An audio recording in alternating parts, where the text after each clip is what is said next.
Guys আমরা মোটামুটি জল পানের জন্য দাঁড়ালাম এখানে।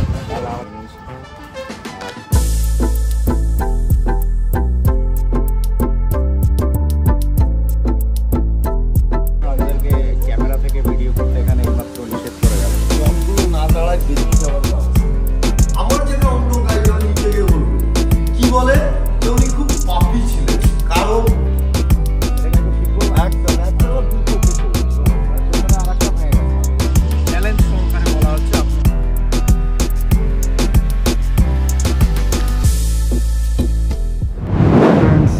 Welcome to my YouTube channel Bengal rider. আজকে আমার ফার্স্ট বাইক রাইড মুর্শিদাবাদ।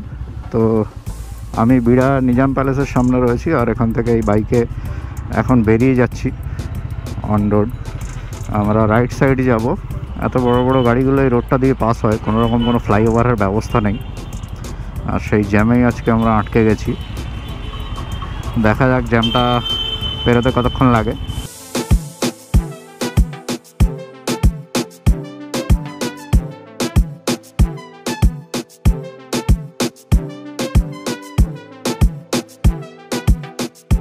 আর সামনে আমাদের এই যে পুরনো স্কুল, আমার বিড়া বল্লভপাড়া হাই স্কুল।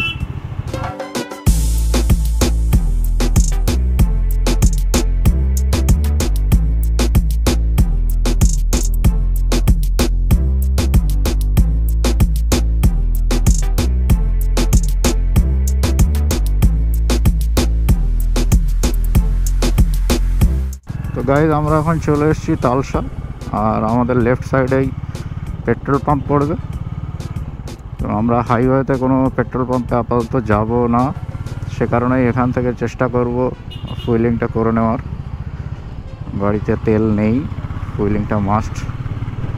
আমরা যেমন সকালবেলা খেয়ে এসেছি, সেরকম আমাদের গাড়িরও খাওয়ানো দরকার। তো আমরা এখান থেকে ফুয়েলিংটা করে নেব। এটা রয়েছে তালসা পেট্রোল পাম্প।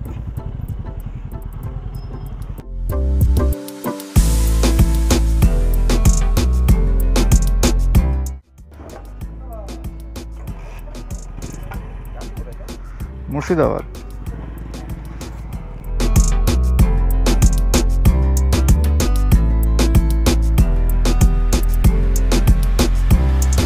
আমাদের এখন ফুয়েলিংয়ের কাজ কমপ্লিট, আর আমরা পাম্প থেকে বেরিয়ে যাব। এখন আর আশপাশে কোথাও দাঁড়ানোর প্রোগ্রাম নেই, বাড়ির কাছে অনেক সময় ওয়েস্ট করে ফেললাম।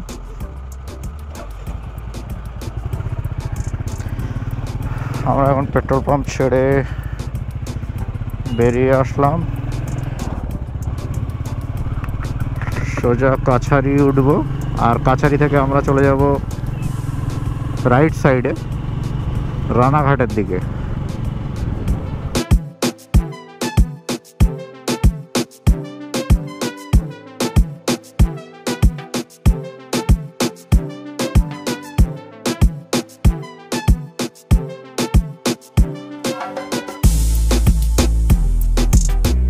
কাছারি মোড়, এখান থেকে আমরা নিয়ে নেব রাইট সাইড। এটা হলো NH34, ন্যাশনাল হাইওয়ে 34।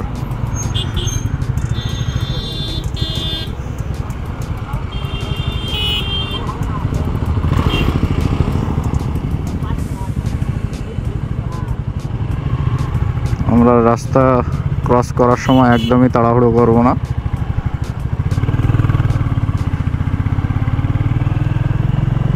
তো গাইজ আমরা এখন চলে এসেছি কল্যাণী এক্সপ্রেসওয়ে। এখান থেকে সোজা শিলিগুড়ি, রানাঘাট, দার্জিলিং যাওয়া যায়। তো হাইওয়েটা দেখো এখন কত সুন্দর, কত সুন্দর হাইওয়ে তোমরা দেখো।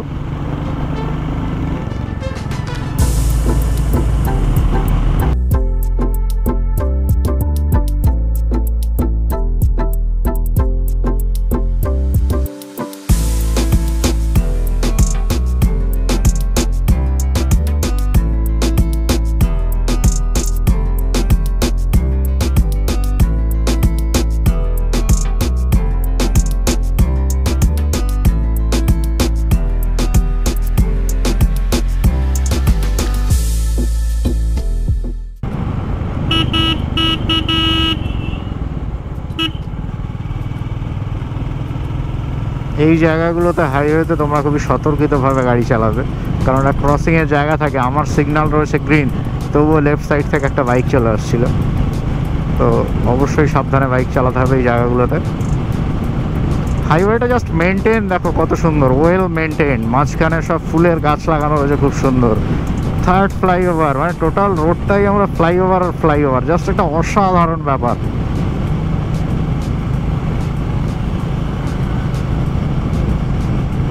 তোমাদের কেমন লাগছে অবশ্যই আমাকে জানিও কিন্তু।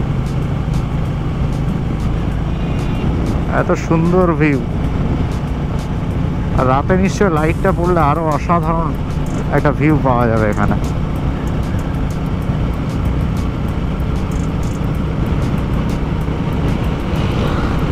আমরা কৃষ্ণনগর থেকে আর প্রায় 35-40 কিলোমিটার দূরে রয়েছি অ্যাপ্রক্স। কৃষ্ণনগর আর মাত্র 30 কিলোমিটার এখান থেকে। কৃষ্ণনগর যাওয়ার পর আমরা একটু হোল্ড করবো, ওখানে লাঞ্চ করার ব্যাপার রয়েছে, কিছু খেতে হবে।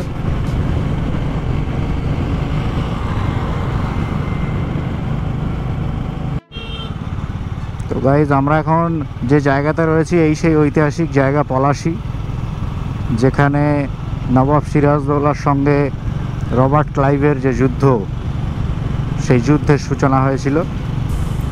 আমরা রয়েছি সেই বিখ্যাত জায়গা, ঐতিহাসিক জায়গা পলাশী।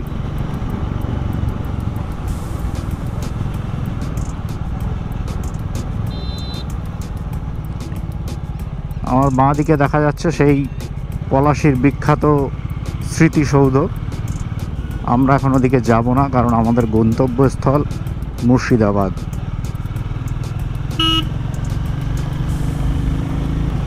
দুশো 500 কেন 2000 কিলোমিটার রাস্তাও রাইড করতে কোনো কষ্ট নেই, যদি রাস্তাটা এরকম পাওয়া যায়। এত সুন্দর রাস্তা, মন চাইবে যে বারবার আসি।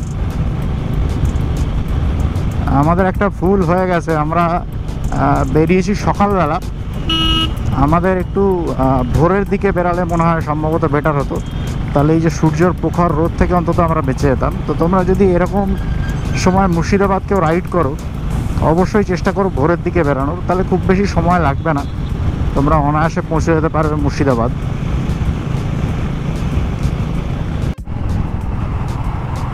তো গাইজ, বহরমপুর আর মাত্র 7 কিলোমিটার, আমরা প্রায় অনেক কাছাকাছি চলে এসেছি। আর রাস্তা এখনও পর্যন্ত কোনো খারাপ রাস্তা পাইনি, সে কারণেই হয়তো এত তাড়াতাড়ি পৌঁছাতে পারলাম। বহরমপুর থেকে আমরা মাত্র 7 কিলোমিটার দূরে রয়েছি। আর আমার বাঁ দিকে রয়েছে হুগলি রিভার। আমি জাস্ট তোমাদেরকে কতটা দেখাতে পারবো জানি না। বাঁ দিকে হুগলি রিভার, আর এই যে হুগলি রিভারের উপর দিয়ে এই ব্রিজটা রয়েছে, একটা অসাধারণ ব্যাপার।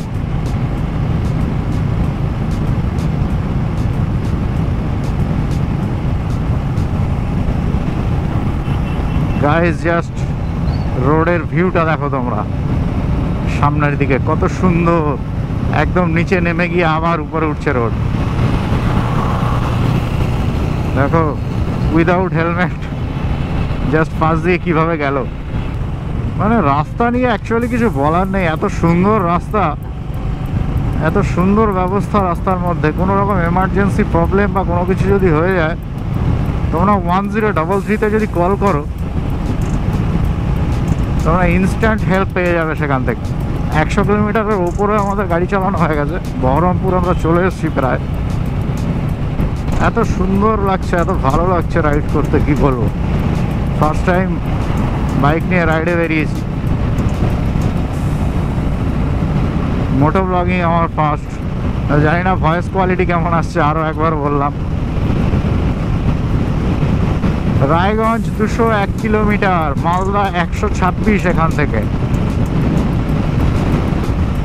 একটা অসাধারণ রোড ভিউ। মাঝখানে আমরা বেলডাঙাতে একটু দাঁড়িয়েছিলাম, জাস্ট হালকা কিছু লাঞ্চ করলাম সাদা ভাত আর মাছের ঝোল দিয়ে। নর্মালি তো সেটা ক্যামেরাতে আমি দেখাইনি।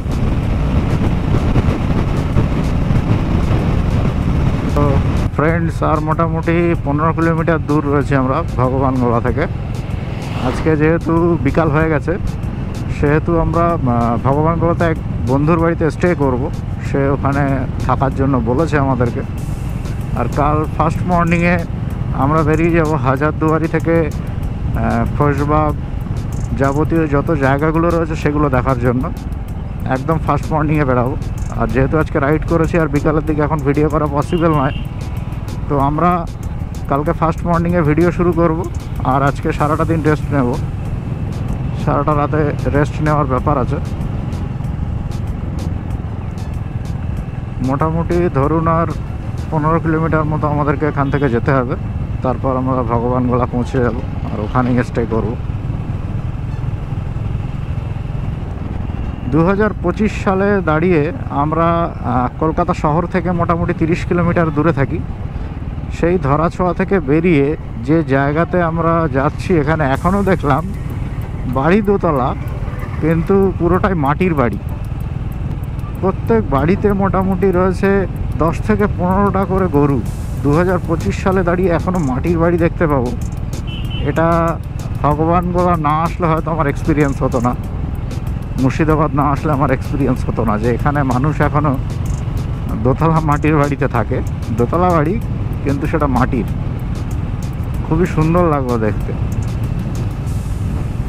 সচরাচর আমরা দেখি না মাটির বাড়ি, আমরাও ছোটোবেলাতে দেখেছি মাটির ঘর, কিন্তু এত সুন্দর দোতলা বাড়ি আমরা কখনো দেখিনি এর আগে, আমি এই প্রথম দেখলাম। এখানে সম্ভবত একটা স্কুল রয়েছে, কি স্কুল জানি না। এটা হচ্ছে মুকুন্দবাগ উচ্চ বিদ্যালয়।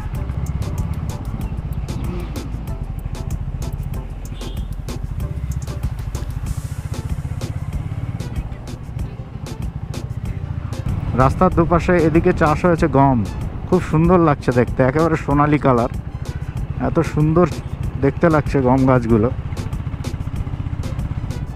গম তো আমাদের ওদিকে চাষই হয় না আর, কিন্তু এদিকে প্রচুর পরিমাণে চাষ, যা দেখতে পাচ্ছি।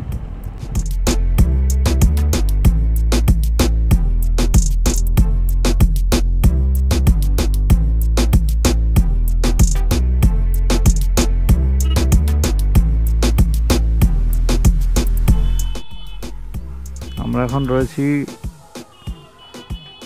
Azimganj city, Azimganj railway station. এখানে ক্রসিংয়ে দাঁড়িয়েছি, এরপর একটা ফেরিঘাট সম্ভবত আমাদের গাড়ি নিয়ে পার হতে হবে, দেখা যাক।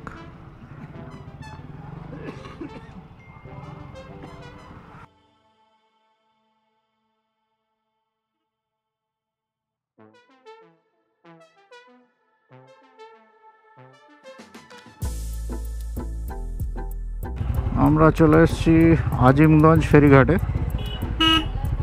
এখান থেকে লঞ্চে করে আমরা ওপারে চলে যাব।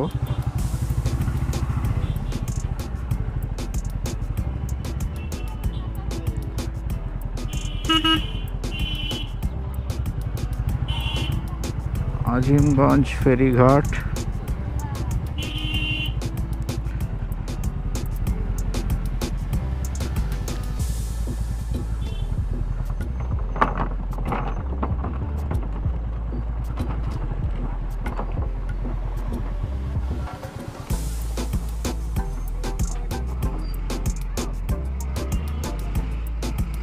এখানে কতগুলো বাইক, টোটো সব কিছুই এর উপরে উঠিয়ে নিয়েছে। এবার আমরা চলে যাব ওপার।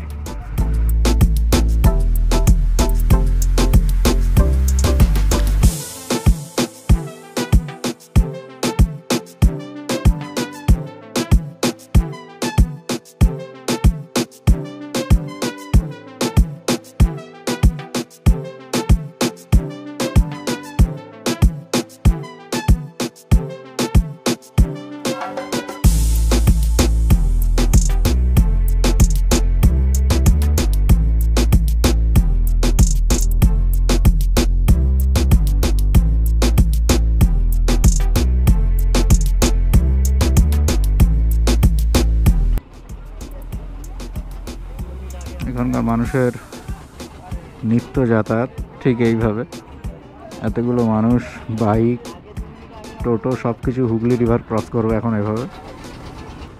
কত কম সময়ে আমরা একটা নদী পার হয়ে গেলাম, হুগলি নদী, তাও আবার অনায়াসেই।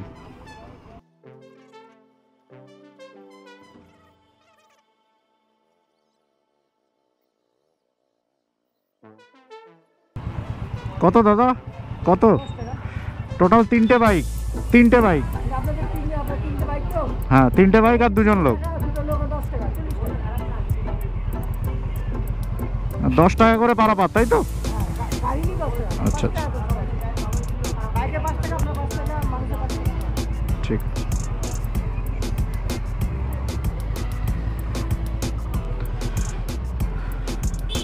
মাথা পিছু 5 টাকা করে ফেরিঘাটের ভাড়া, আর বাইক নিয়ে আসলে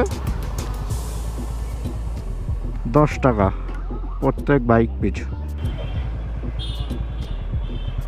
আমরা এখন চলে এসেছি ভগবানগোলা। এবার এখান থেকে আমরা সোজা চলে যাব হচ্ছে লালগোলার দিকে। তারপর 2.5 কিলোমিটার এখান থেকে গেলে টোটাল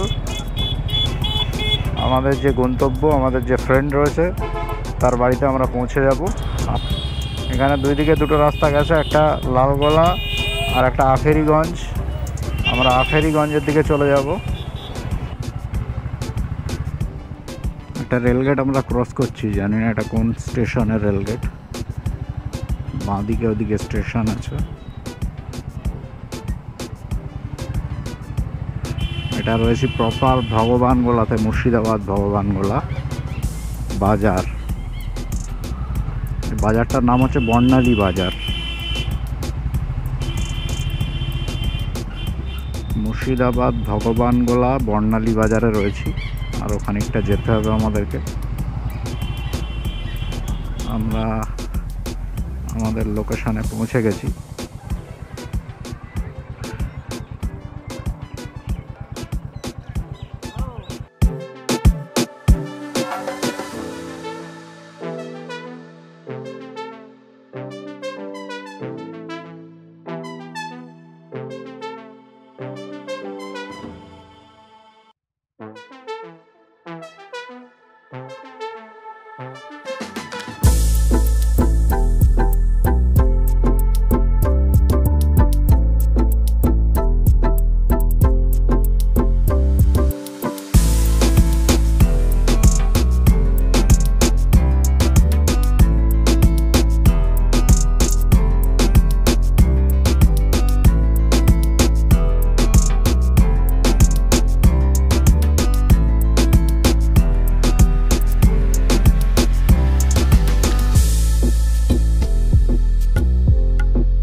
গাইজ, আমরা আমাদের গন্তব্যস্থলে চলে এসেছি, বন্ধুর বাড়িতে। আজকে রাতটা এখানেই কাটাবো, তারপর সকালবেলা চলে যাব হাজারদুয়ারি থেকে বাকি যাবতীয় যে লোকেশনগুলো আছে মুর্শিদাবাদে ঘুরে দেখাবো।